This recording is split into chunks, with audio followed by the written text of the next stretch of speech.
kemarin kita sudah sempat yang membahas tentang parameter hidrooceanografi yang perlu diketahui sebelum kita melakukan proyek reklamasi.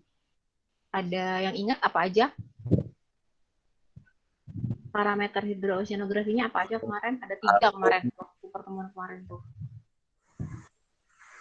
Ada Arus, ingat? Hah? arus, angin, Nggak sedimen. dengar nggak? Ini siapa yang ngomong Adit ya? Kok putus-putus ya? Bisa diulangi Dit, apa Dit? Satu? Arus, Arus yang angin, dibahas. sedimentasi, Oh,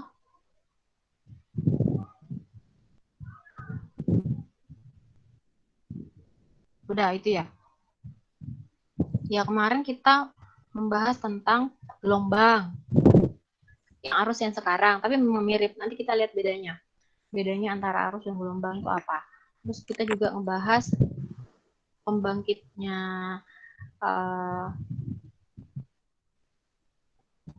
salah satunya itu adalah angin, gelombang sama pasang surut ya. Nah, untuk kali ini kita akan membahas 2 parameter yang lain, yaitu arus dan batimetri pantai. Nah, mengapa ada arus laut? Nah, arus laut itu, ini berdasarkan Hadi dan Rajawane, arus laut adalah gerakan horizontal massa air laut yang disebabkan oleh gaya penggerak yang bekerja pada air laut, seperti angin, perbedaan tekanan, gelombang laut, dan pasang surut atau pasut. Jadi arus perpindahan massa air dari satu tempat ke tempat lain, artinya horizontal. Itu arus.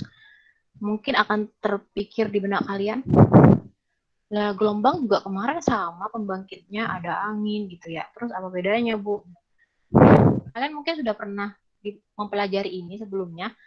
Ada yang tahu mungkin bedanya antara apa? Arus dan gelombang?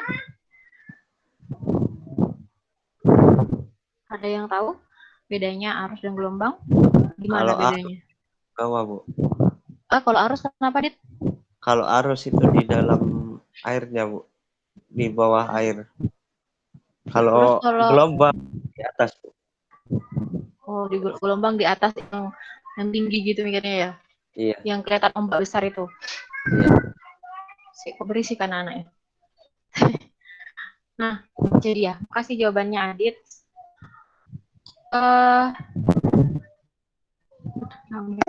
Jadi arus laut berdasarkan pembangkitnya ini ada dipengaruhi oleh angin, distribusi densitas, gelombang laut, dan pasang surut.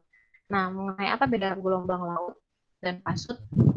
Gelombang laut itu dan arus sama-sama massa airnya berpindah. Cuma perpindahannya kalau gelombang laut itu gerakannya dia arahnya itu adalah vertikal atau naik turun. Kalian pernah mempelajari fisika kan ya? Fisika kalian diajarin seperti ini kan, pola gelombang. Nah, itu juga terjadi di laut. Masuk ya slide-nya? Enggak. Enggak. Enggak berubah. Masuk di awal? Enggak ada, Bu. Aduh. Ketek, Bu. Kalau begini muncul? Muncul. Oh, di slideshow nggak bisa dia. Baiklah. Nah, ini tadi ya. Jadi berdasarkan klasifikasinya, arus laut itu dibedakan berdasarkan pembangkitnya. Ada yang berdasarkan angin, distribusi densitas, gelombang laut, dan pasang surut. Nah, tadi sudah sempat saya tanyakan apa sih bedanya antara gelombang dan arus. Karena dari sekilas tuh kayaknya kok mirip-mirip. Gelombang tuh yang mana, arus itu yang mana sih? Tadi juga sudah ada jawaban dari Adit terkait gelombang dan arus. Nah, kita lihat. Untuk gelombang laut sama arus itu Allah berisi kan anak. Intinya sama-sama pergerakan massa air. Cuma kalau gelombang laut pergerakannya dia itu naik turun, vertikal, naik turun. Nah, hal ini menyebabkan massa air tidak berpindah tempat, melainkan hanya naik turun saja. Itu gelombang. Jadi kayak gini, naik turun gitu ya, tidak berpindah tempat. Nah, kemudian itu perbedaan yang pertama. Yang pertama terkait dengan arahnya vertikal. Nah, faktor pembangkitnya. Kalau faktor pembangkitnya gelombang laut, semuanya pengaruhnya itu adalah eksternal. Artinya pengaruh dari luar semua, bukan dari air laut itu sendiri. Misalnya ada angin, itu kan dari luar laut ya, dari luar air laut. Ada pengaruh angin, pengaruh gravitasi bulan dan matahari dan bumi itu yang pasut, pengaruh adanya tsunami yaitu gerak lempeng tektonik. Terus kemudian ada gerakan kapal, itu kan mempengaruhi air laut di sekitarnya kan, jadi gerak ke atas ke bawah, otomatis gerakan air laut di sekitar kapal yang dilewati itu berbeda dengan gerakan gelombang yang jauh dari kapal, naik turunnya kan berbeda. Itu yang pertama, itu yang kedua. Jadi ada dua perbedaan. Yang pertama terkait dengan arahnya vertikal, kemudian faktor pembangkit gelombang itu semuanya rata-rata itu eksternal. Terus kemudian arus laut seperti apa? Nah, kalau arus laut perpindahannya itu terjadi secara horizontal. Jadi dia yang disebut di awal tadi bergerak mendatar gitu ya, berpindah tempat. Dan faktor pembangkitnya terjadinya arus itu bukan hanya faktor eksternal. Kalau faktor eksternal mirip dengan faktor pembangkitnya gelombang. Misalnya ada Coriolis atau pasut ya. Gaya tarik matahari dan bulan itu pasut, Coriolis itu nyambung ke situ juga. Perbedaan tekanan udara itu masuk di eksternal, gravitasi, gaya tektonik, dan angin eksternal semua. Nah, selain itu, kondisi terjadinya pergerakan massa air yang terjadi secara horizontal atau kita sebut arus laut ini dipengaruhi juga oleh densitas. Nah, densitas ini kan kaitannya dengan yang terjadi di air laut itu sendiri kan. Densitas itu apa densitas? Kerapatan air laut, ya benar. Atau kita kenal dengan rho ya, kalau istilah di fisika itu kita istilah dengan rho, M per V, massa per volume. Terus kemudian dari densitas itu mempengaruhi juga ke gradien tekanannya. Gradien itu ibaratnya kayak kalau kita buat kolom-kolom di laut itu terjadi perbedaan tekanan gitu. Nyambungnya dari perbedaan densitas tadi, perbedaan kerapatan itu. Pada akhirnya juga akan mempengaruhi apa?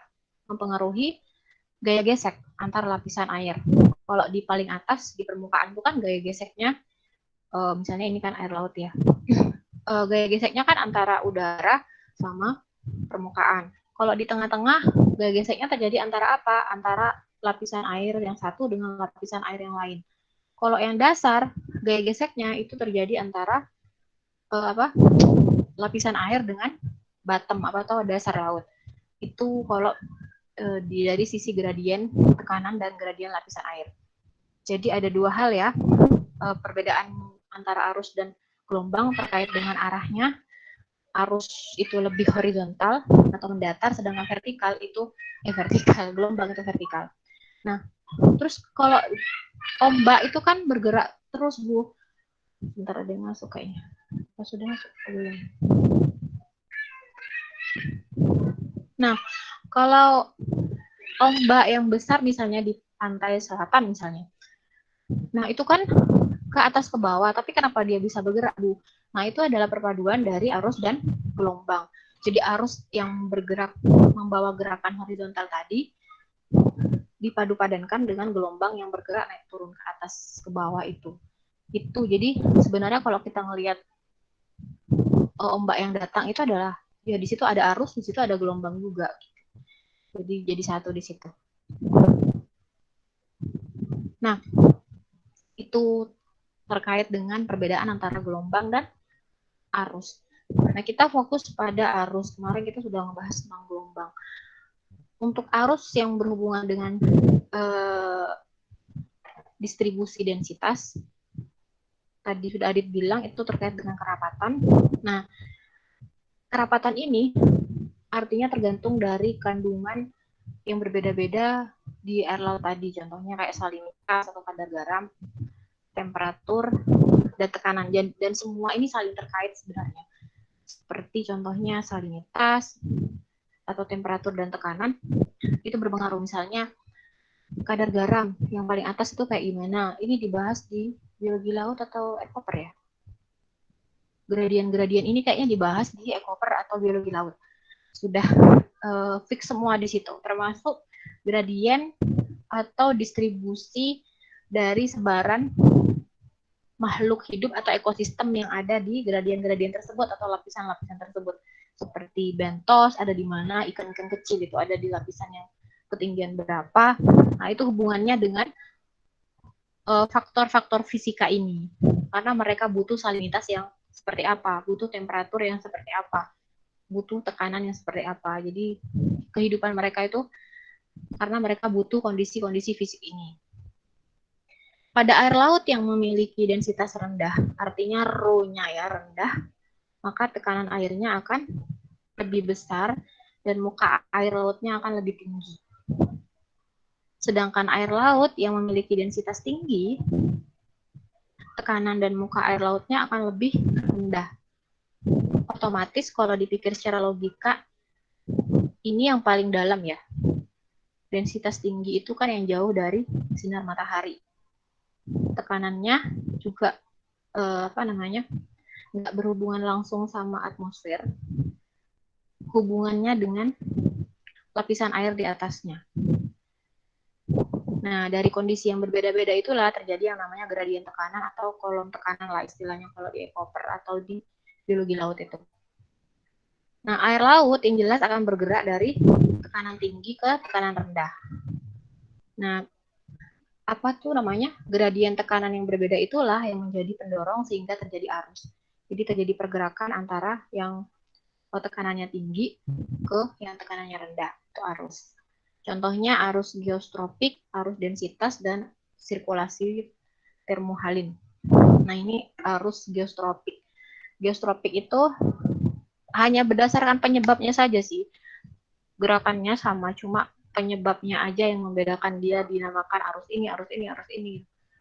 Contohnya arus geostropik terjadi akibat dari keseimbangan gradien tekanan yang ada di dalam air laut itu dengan gaya Coriolis yang dari luar. Coriolis itu kayak pembelokan arah yang terjadi di sebelah selatan Khatulistiwa dengan di bawah Khatulistiwa. Berarti benar tuh, sebelah atas dan sebelah bawah ya. Kalau di ada telepon. Bentar.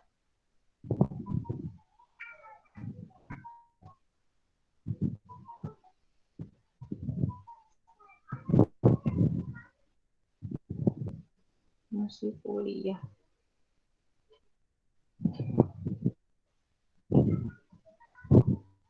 Nah, jadi terjadi keseimbangan antara gaya gradien tekanan dengan gaya Coriolis yang tadi gaya belok. Dari sisi internal itu gaya gradien tekanan, dari sisi internal air laut sendiri, kemudian dari gaya luar itu Coriolis yang terjadi akibat perputaran bumi terhadap sumbunya, rotasi. Jadi kalian bisa bayangin kalau misalnya bumi itu bergerak ya, kan bumi itu bergerak terus, tidak pernah berhenti. Nah, itu juga mempengaruhi gerakan-gerakan itu kan juga mempengaruhi gerakan air laut. Nah, kenapa air lautnya kok tidak turun? Ya karena ada gravitasi. Kok tidak keluar-keluar? Karena ada gravitasi tadi. Tapi dia mengalami pembelokan. Jadi karena gerakan yang cepat itu, dia mengalami pembelokan. Yang di atas Khatulistiwa itu cenderungnya belok kemana? Yang sebelah bawah Khatulistiwa cenderungnya belok kemana? Nah, kayak gitu. Nah, ketika terjadi keseimbangan, misalnya antara yang gaya gradien itu ke arah kanan, kemudian yang Coriolis ke arah kiri, terjadi keseimbangan di situ. Nah, itu terjadi arus geostropik. Kemudian ini arus densitas.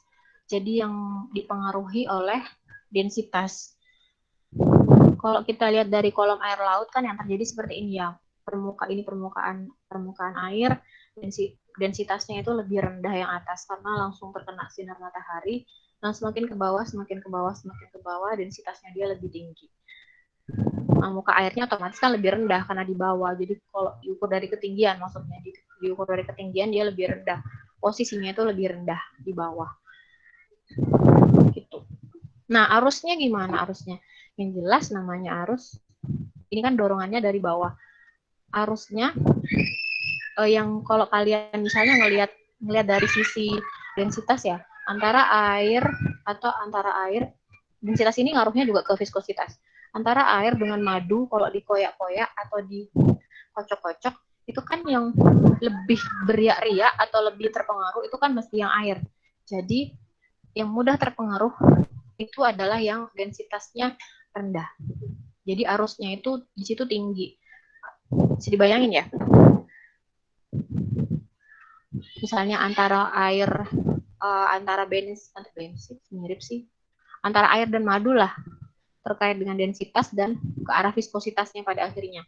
Kalau dikocok-kocok di dalam air atau digoyang-goyang, yang akan muncul riak-riak cukup banyak itu mesti yang air, bukan yang madu. Siapa lagi yang belum masuk? Bang Pen ini siapa ya? Jamal, Bu. Oh, mundur lagi dah. Namanya kok Bang Pen?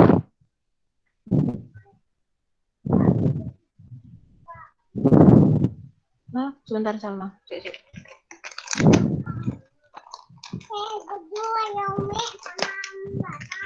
Boleh.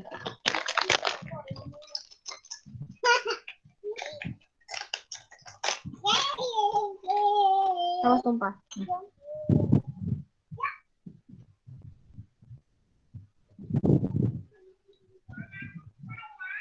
Oh, mana tadi? Nah, itu ya tadi.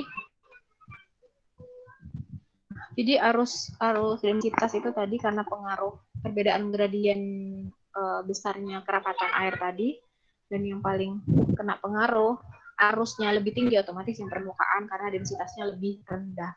Itu secara logika bisa main-main di situ. Kemudian yang termohalin dari kata-katanya udah jelas ya, termo. Jadi berdasarkan perbedaan suhu. Otomatis yang atas itu lebih hangat dibanding yang bawah, dan itu mempengaruhi juga densitasnya pada akhirnya dan mempengaruhi pergerakan juga yang ke arah arus. Ini yang tadi terkait densitas ya, terkait dengan densitas otomatis terjadi perubahan juga, perpindahan bahan atau perpindahan material yang ada di kolom atau gradien air laut ini. Nah, itu tadi arus yang dibangkitkan oleh karena pengaruh densitas gitu ya. Terus ini arus yang dibangkitkan oleh angin. Arus laut dapat dibangkitkan oleh angin yang bergerak di atas permukaan laut. Jadi, pas di atas permukaannya itu ya. Angin yang bertiup tersebut akan mendorong lapisan permukaan air, kemudian lapisan permukaan air tersebut akan mendorong lapisan air di bawahnya dan seterusnya. Nah, sepanjang mana sih angin itu bisa mempengaruhi air sampai kedalaman berapa? Nah, berdasarkan literatur dari Hadi dan Rajawani ini, arus itu yang dipengaruhi oleh angin berada pada lapisan permukaan hingga kedalaman 300 meter. Jadi cukup dalam ya sebenarnya ya pengaruh angin itu. 100 sampai 300 meternya bisa kenapa harus ada rentang itu, Bu? Karena tergantung sekali lagi dari knot-nya angin atau kecepatannya anginnya berapa. Kalau anginnya semakin kencang ya bisa sampai 300 meter. Kalau nggak terlalu kencang ya cuma 100 meter, 150 meter gitu pengaruhnya. Pengaruhnya dia mengoyak-ngoyak itu sampai timbul arus. Nah, semakin ke dalam, ini penjelasannya juga ya, jadi semakin ke dalam itu kan terkait dengan viskositas. Nyambungnya ke densitas juga sih di sini, ketika kalian berbicara tentang densitas, berbicara juga tentang viskositas. Viskositas itu apa ya?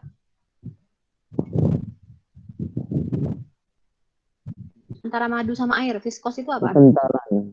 Ya, betul, kekentalan.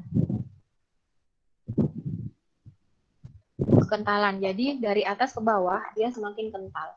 Sehingga kalau mau mengoyak-ngoyak angin kan lebih susah, mengoyak-ngoyak semakin kental semakin susah.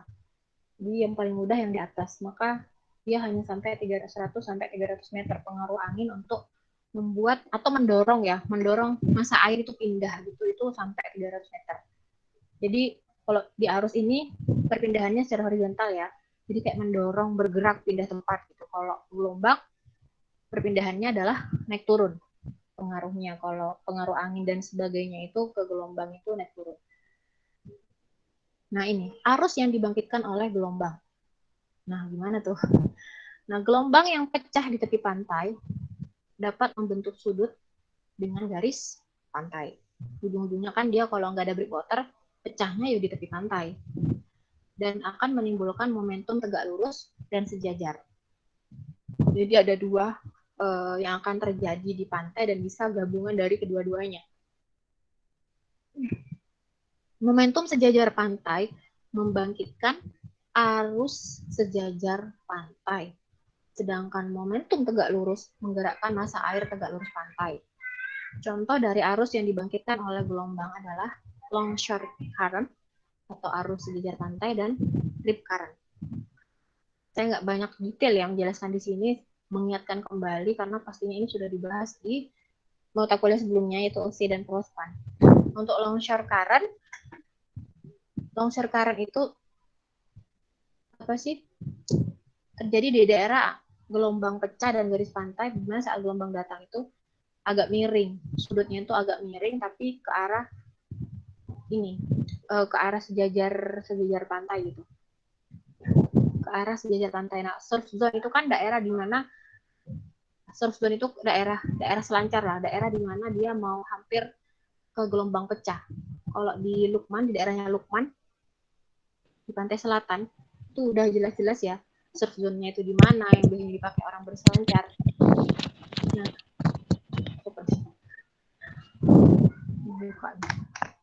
Nah, jadi sebelum gelombang pecah itu, longshore current yang arahnya sejajar dengan garis pantai, nggak sampai sejajar banget, agak miring tapi lebih ke arah sejajar daripada tegak lurus gitu.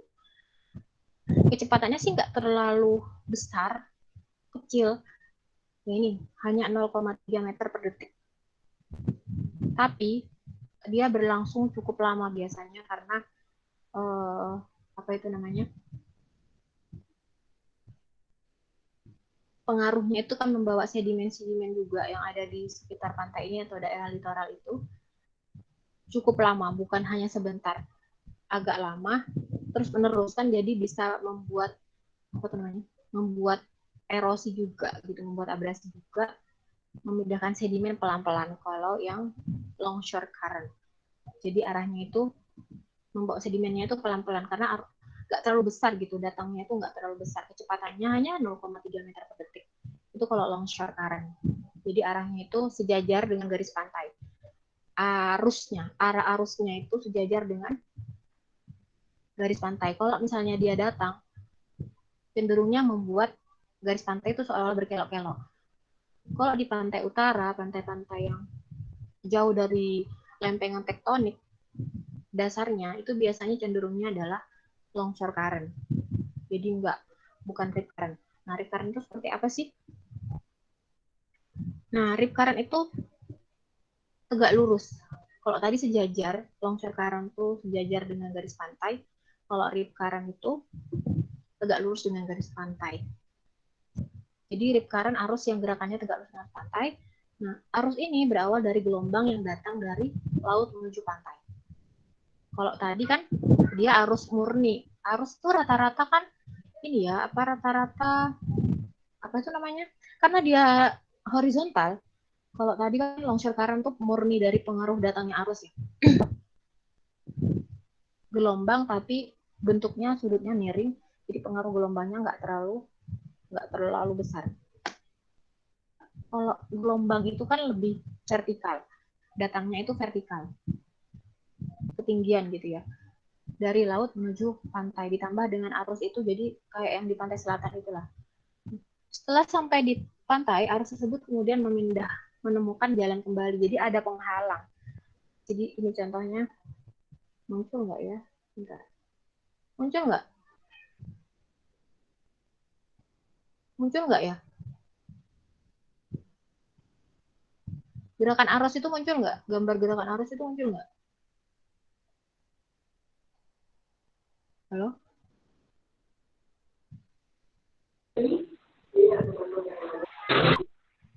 Kelihatan nggak gerakan arus itu? Yang mana, Bu? Yang biru itu. Slideshow, oren yang muter-muter itu. Enggak ada Bu. Kelihatan. Mas, Kelihatan. kelihatan. Gerak-gerak tuh. Oren muter-muter. Nggak ada, Iya, yang Bu. panah. Nggak ada. Enggak, Bu. Udah Nggak ada, muncul Bu. ya. Kalau kayak gini yang baru panah muncul ya? ada. Oh. Ya, pada intinya ini yang sebelah sini. Yang sebelah sini itu kalau saya selesai itu dia gerak tut gitu loh. Jadi ini ada kayak semacam terumbu karang atau batu. Kalau di pantai selatan itu biasanya rata-rata kan banyak banget, apa kalau pantai selatan itu rata-rata pantainya jenisnya bukan pantai berlumpur tapi pantai berbatu biasanya. Dan banyak batu-batu besar yang menghalangi. Nah, rip current itu biasanya muncul, arus rip current itu muncul karena ada penghalang ini. Ditambah dengan adanya gelombang dasarnya itu ada patahan tektonik biasanya. Nah, ini ketika dia ke sini, ini gambarnya begini sebenarnya. Nggak bisa muncul. Ini kayak video gitu, kayak GIF. Jalan, terus ke sini balik lagi. Terus ini juga, ke sini balik lagi seperti ini. Nah, balik lagi ke sini. Nah, ini cukup besar, kecepatannya dia cukup besar dan bisa menyeret ke tengah laut lagi gitu. Kalau di sini kan jarang rip current ya, di Situbondo tuh jarang rip current. Kalaupun ada tuh kecil, kalaupun ada tuh kecepatannya nggak sebesar di pantai selatan. Nah, kalau di pantai selatan tuh besar sampai bisa menyeret orang ke tengah. Nah, ini contohnya di Indonesia itu yang terbanyak terjadi rip current tuh pantai Parangtritis. Pantai selatan kan Parangtritis itu. Gitu. Jadi gelombang yang datang itu tegak lurus. Ini kan tegak lurus kan. Ini pantai, dia tegak lurus datangnya. Seret. Nah, sedangkan kalau yang tadi, mana tadi? Kalau longshore kan begini bawaannya. Dia tidak akan membawa orang ke tengah kan. Paling kalaupun tergeret itu selain arusnya kecil, terus sejajar juga, paling kalau tergeret terus ke samping gitu, nggak akan dibawa ke tengah. Nah, kalau rip current itu tipenya dia menggeret ke tengah gitu. Dari sini, nah, karena ada penghalang buku hewan.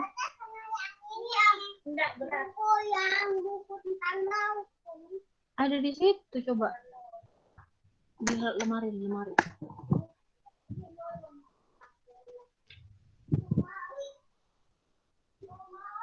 Nah, gitu ya. Jadi itu terkait dengan rip current dan longshore current. Sejajar, datangnya sejajar. Terus kalau ini, tegak lurus nih. Mau balik lagi kan?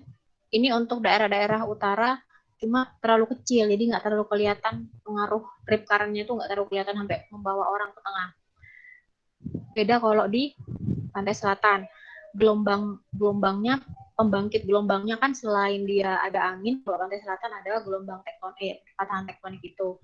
Terus berhubungan dengan samudra kan otomatis tidak ada penghalang pulau lain gitu ya, sehingga angin itu kalau kemarin kalian belajar mawar angin nggak terhalang oleh pulau apapun angin itu datang, hingga anginnya cukup besar kalau di pantai selatan atau yang berhubungan dengan samudra.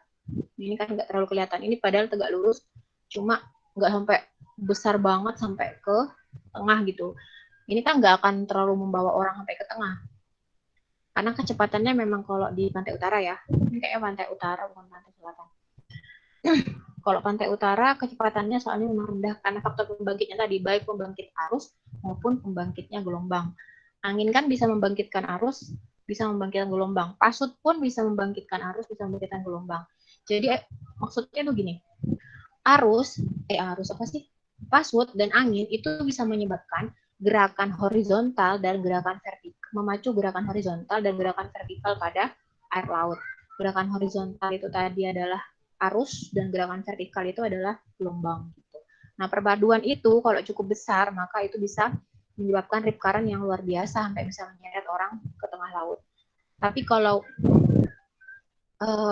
artinya dimanapun itu mesti ada gerakan-gerakan itu, walaupun di pantai utara, cuma karena tadi saya bilang faktor pembangkit arus dan gelombang itu antara pantai selatan dan pantai utara itu berbeda, jelas pengaruh rip current misalnya dalam contoh yang membawa orang ke tengah kan rip current ya, bukan longshore, otomatis akan berbeda gitu. Paling cuma begini, gitu ke tengahnya tuh sebentar.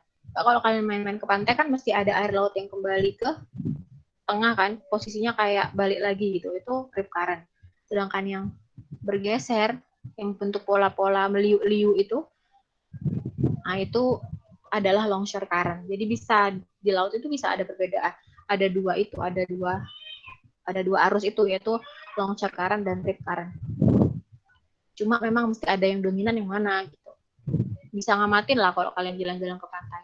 Oh ini di sini rip current-nya lumayan besar nih. Terus cuma sekarang kita nggak ada proklamasi, nggak ada praktikum ke arah situ ya. Ini hanya gambaran kenapa sih kita penting untuk mempelajari tentang pola arus, terus pasut dan lain sebagainya, itu biar bangunannya itu juga kita menyesuaikan, yang biayanya juga minimalis, jadinya terkait dengan faktor oceanografi itu dipertimbangkan betul. Nah, kemudian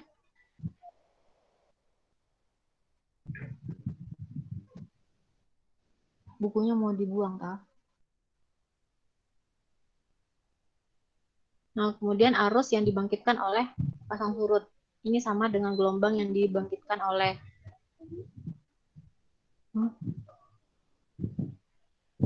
Bentar.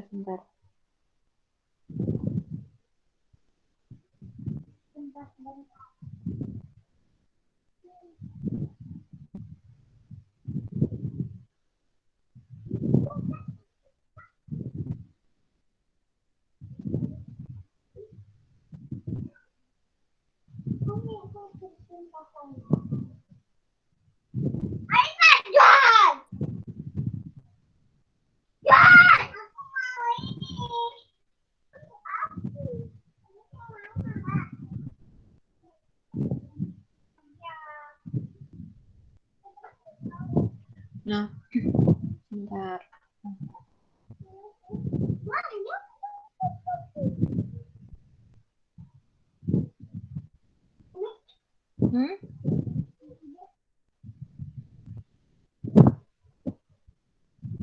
Bentar.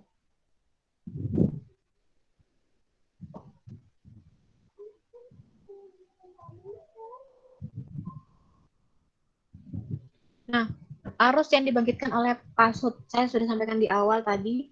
Jadi pasang surut angin itu bisa memicu gerakan air laut secara vertikal atau yang kita sebut dengan gelombang, dan juga memicu gerakan air laut secara horizontal yang disebut dengan arus. Itu ya. Rata-rata memang yang kelihatan lebih stabil itu adalah arus. Karena sekali lagi, seperti yang saya bilang di awal, pembangkit dari arus itu bukan cuma faktor eksternal. Kalau faktor eksternal kan terjadi sesekali, kadang nggak rutin.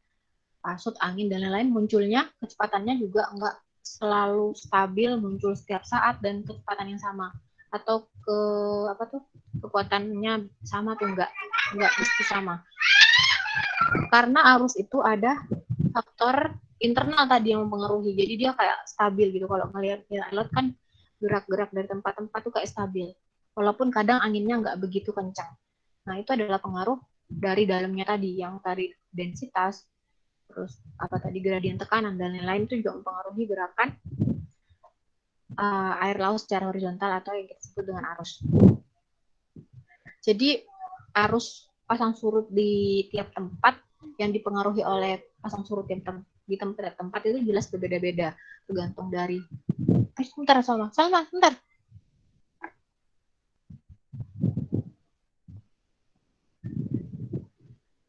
Jadi tergantung dari pasang surut itu sendiri,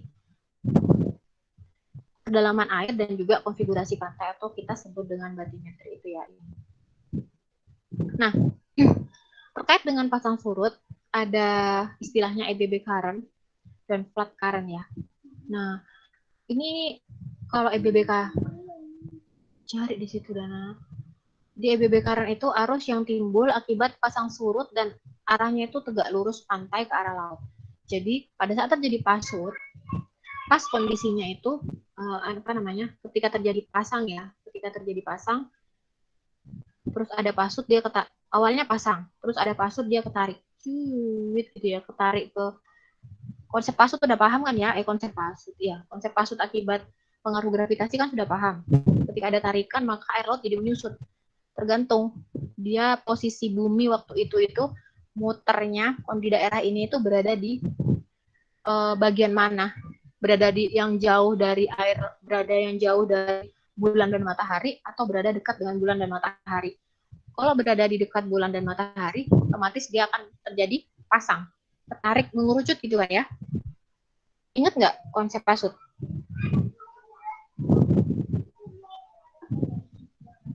Mana ya? Sebentar saya copy deh.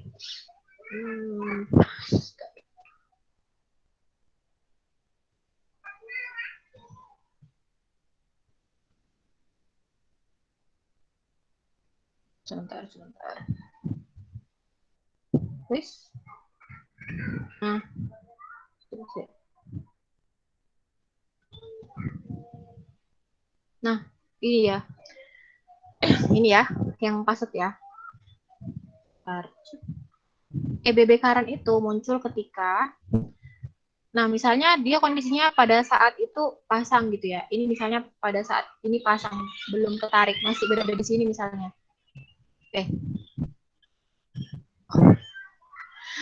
Awalnya kan masih berada di sini misalnya. Awalnya masih berada di sini, terus kemudian muter, terjadi surut gitu. Nah, ketika surut dia membawa sedimen EBB current. Sedimennya ketarik ke tengah gitu. Nah, sama halnya dengan ketika kalau flood current atau banjir ya, arus banjir istilahnya ya. Kalau di daerah pantai itu kalau terlalu sampai akhirnya pasang tertinggi itu namanya apa? Banjir rob itu ya. Nah, kondisinya itu ketika dari surut dia muter, bumi kan terus muter. Ketika berada pada titik sejajar dengan bulan dan matahari, dia menjadi menggembung, ketarik ke bulan. Jadi intinya ketarik ke bulan itu air lautnya ketarik juga. Jadi dia di situ pasang. Namanya pasang itu kan dari kondisi surut ke pasang ya. Kondisi air laut sedikit ke pasang. Otomatis dari tengah ke pantai. Nah, dari tengah ke pantai itu membawa sedimen juga. Nah, itu yang bisa menyebabkan terjadinya sedimentasi di pantai. Jadi antara setiap tempat itu pasti bisa terjadi yang namanya EBB current dan flood current di waktu yang berbeda-beda. Nah, tergantung. Nah, dari sini kita bisa lihat dari kondisi ini kita sebagai pelaku terkait yang membangun misalnya harus bisa menata di breakwater itu kira-kira dibangun di mana. Kita harus tahu juga kondisinya agar terjadinya sedimentasi itu walaupun ada flood current itu adalah di tempat yang kita inginkan. Jadi bukan ke terumbu karang atau ke tempat-tempat lain yang tidak diinginkan lah. Misalnya ke tempat pangkalannya perahunya masyarakat. Jadi nggak ke situ. Kita juga memikirkan kalau terjadi EBB current, artinya terjadi abrasi, itu bagaimana.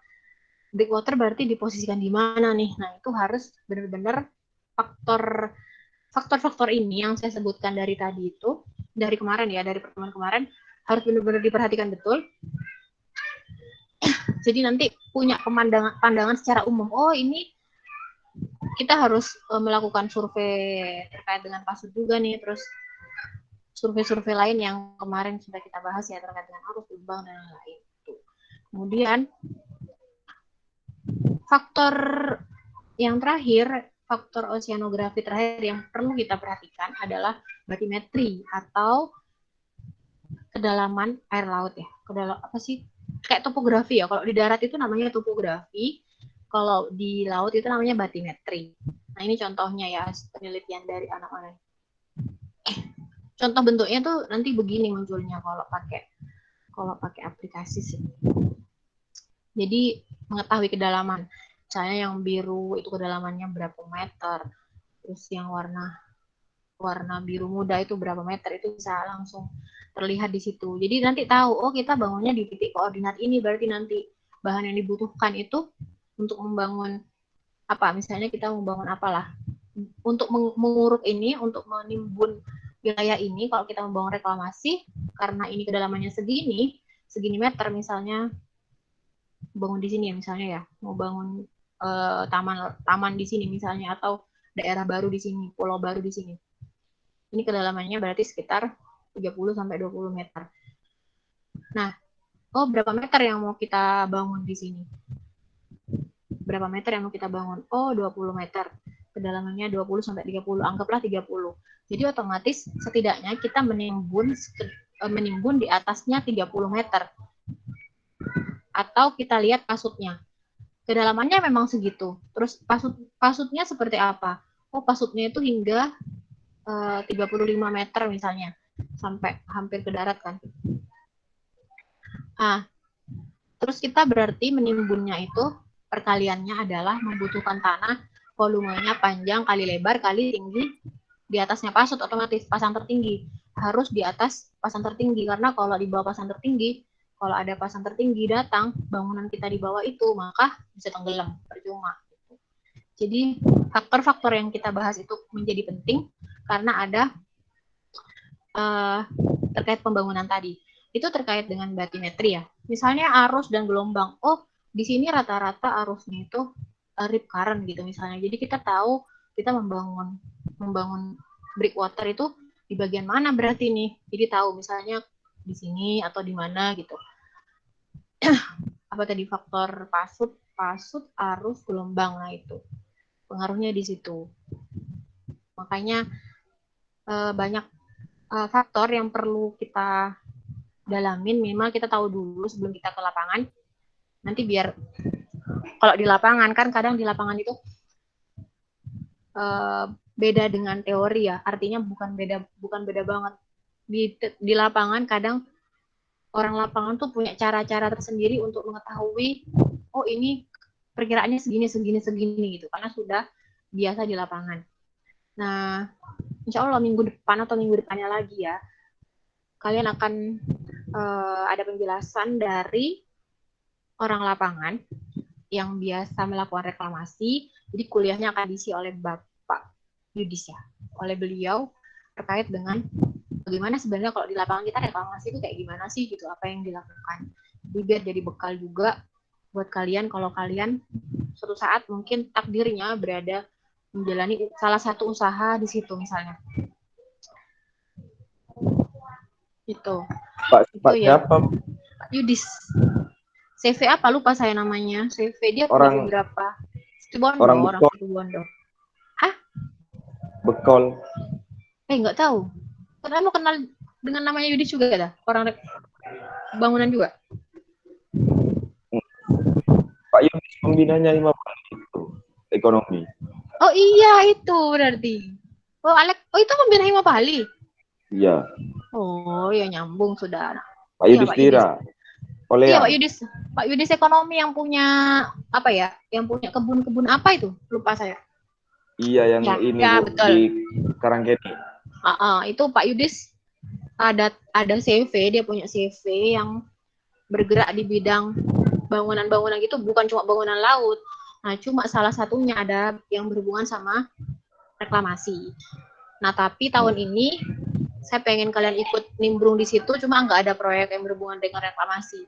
Dan Pak Ilham juga di Surabaya sih, di ITS ya. Tahun pandemi itu minim proyek soalnya, jadi nggak ada orderan proyek sehingga kalau mau belajar ke lapangan itu jadi susah untuk pandemi saat ini. Pak Yudis pun juga mengatakan hal yang sama. Jadi nanti belajarnya secara teori dulu dari beliaunya apa yang perlu kalian pahami, belajar, siapa tahu nanti bisa bergabung, bantu-bantu kalau sudah pandemi selesai dan ada proyek bisa ikut-ikut di situ gitu belajar. Iya Pak Yudis ekonomi Lab. Insya Allah beliau sudah siap ngajarin juga. Enak kalau sudah kenal. Nah, terserah kalian maunya ketika ketemu Pak Yudis itu dalam forum daring atau luring. Kalau forum luring nanti saya nunggu pas masa luring. Gitu. Luring. Enak juga, Bu. Enak luring sebenarnya ya.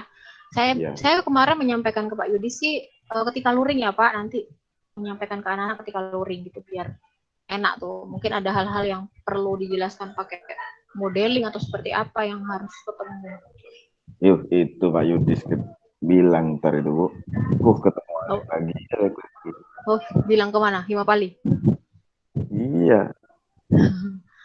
Enggak, maksudnya ketemu ini lagi. Apa namanya? Oh, Alek. Iya. nggak apa-apa. Malah enak kan, orang Himapali terus enak nanti.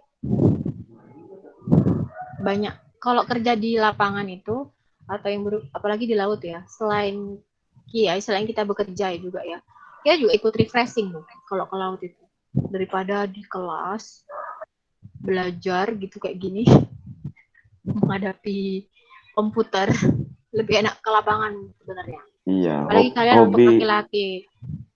Hobi di alam tuh ya. Hobi dibuat kerjaan itu enak, asik.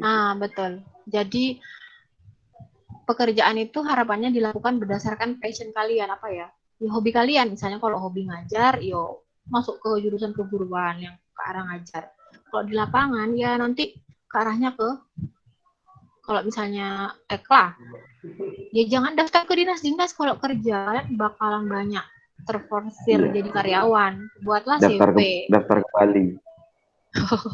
buatlah CV atau apa yang itu ke arah proyek-proyek kayak gitu. Jadi kalian bisa ngatur pendapatan kalian juga kalau di CV. Kalau di karyawan mau kalian kerja semaksimal mungkin sudah ada gaji pokok.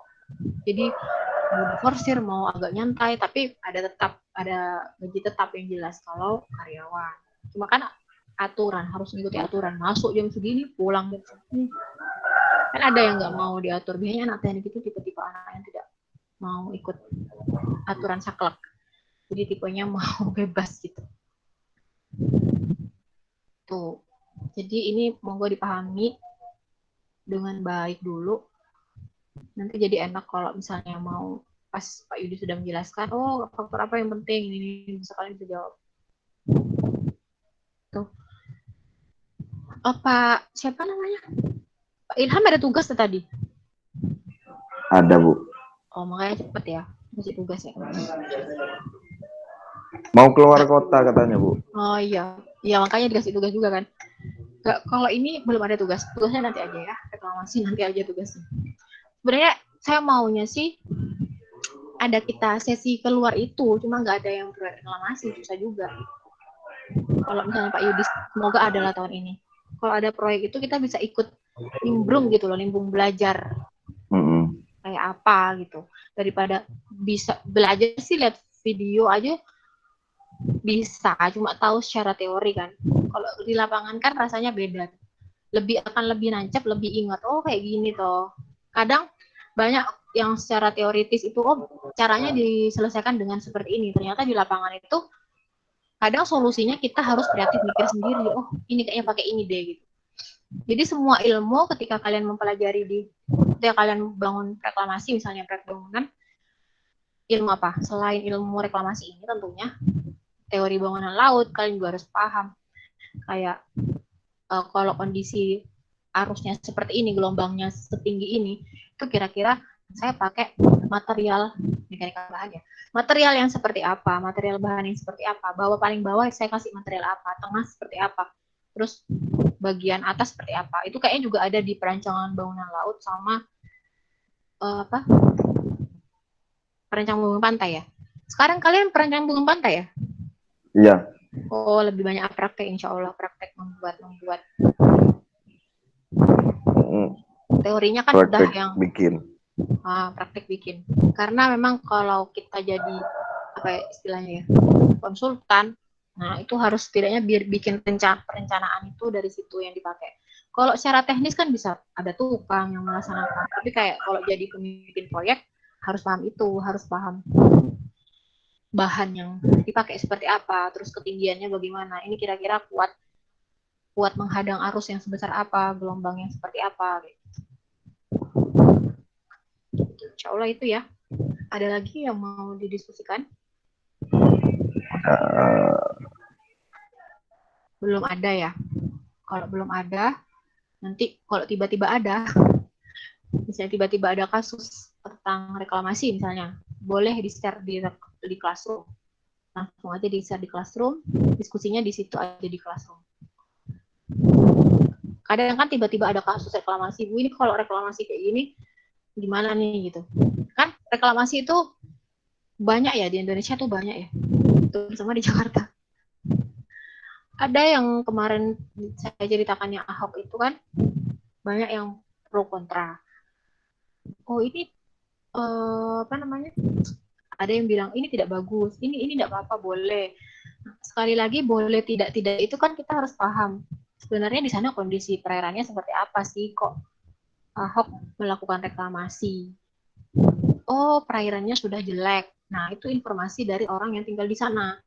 Bukre yang sih tahu kalau kondisi perairan di sana itu memang sudah tercemar.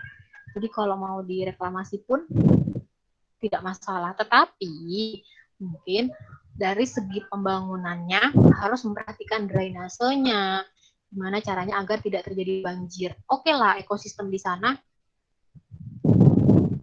tidak apa namanya, kondisi ekologi di sana, perairan di sana tidak tidak baik atau tidak support untuk makhluk hidup. Cuma dari segi keamanan masyarakat kan harus diperhatikan, seperti banjir kalau misalnya terjadi buangan air dari atas ke bawah terus drainasenya tidak diperhatikan karena ada proyek reklamasi itu, akhirnya kan terjadi banjir tambah besar lagi dibandingkan tahun sebelumnya. Nah, kayak gitu-gitu juga diperhatiin. Jadi pro kontranya itu mesti mereka punya alasan tersendiri. Monggo nanti kalau ada kasus-kasus apa yang mungkin mengganjal, ini bener nggak Bu, itu didiskusikan aja di grup. Ini yang hadir Jamal nggak jadi masuk ya?